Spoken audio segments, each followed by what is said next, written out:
Аманжол Рысмендиев. Жер біздікі болғанмен, жеңілген біз. Кей сәтте ойға батып, намыстанам, елді көріп білімнен алыстаған, кәсібі өзге ұлттың өрлеп жатыр, жүлде алып нарықтық жарыстардан. Қонақүй, мейрамхана, кафелерді біздің қазақ түрікке табыстаған, орыстың журналдары хит болғанда Қытайдың өнімдері қарыштаған. Әр ұлтты бөліп жару ойымда жоқ, өзгелерді кінәлау алысмаған.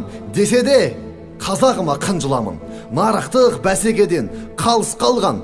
Жер біздікі болғанмен, жеңілген біз. Осыны күнде көріп намыстанам.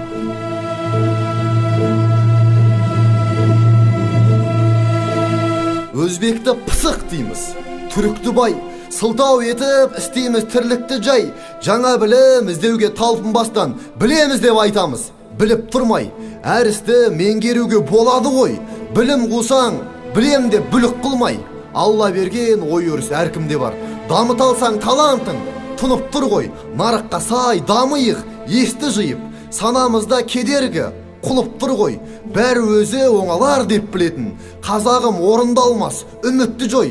Жыламасаң ана сүт бермейтінін емшектегі балада біліп тұр ғой.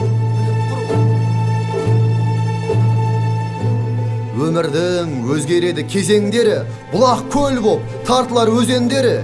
Кешегі Ұлы Абай заманында көрсеткіш болған бізге сөз өнері. Кереймен Жәнібектің әскерімен қазағымның қорғалды өзен көлі. Ал бүгінде бизнес жарысы ғой, әрбір қазақ осыны сезермеді. Бұл нарықта барынша бағаланар әркімнің жасап жүрген өз еңбегі. Алпауыт бабалардай рух қайда, көріп тұрса хан кене төзермеді.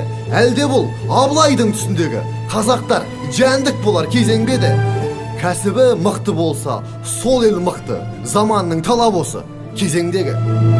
Қазақ болып қалайша бұлданбайын, жұртқа арнамай жырымды кімге арнайын. Өзге ұлттың жасаған жетістігін өз жерімде қалайша қызғанбайын. Менің ойым әр қазақ өссе деймін, қолданып мүмкіндікті тұрғандайын. Кәсіпті өзге ұлттай дөңгелетсек, білім іздеп қалықтап қырандайын. Жігерленіп шабытты атқа мініп, оян қазақ алға деп ұрандаймын. Қазақ өссе қуана бауырым ғой, бауырыма қызғаныш қыла алмаймын. Өркендейік, өрлейік талаптанып, жерімізді ұлықтап ұлан қайыр.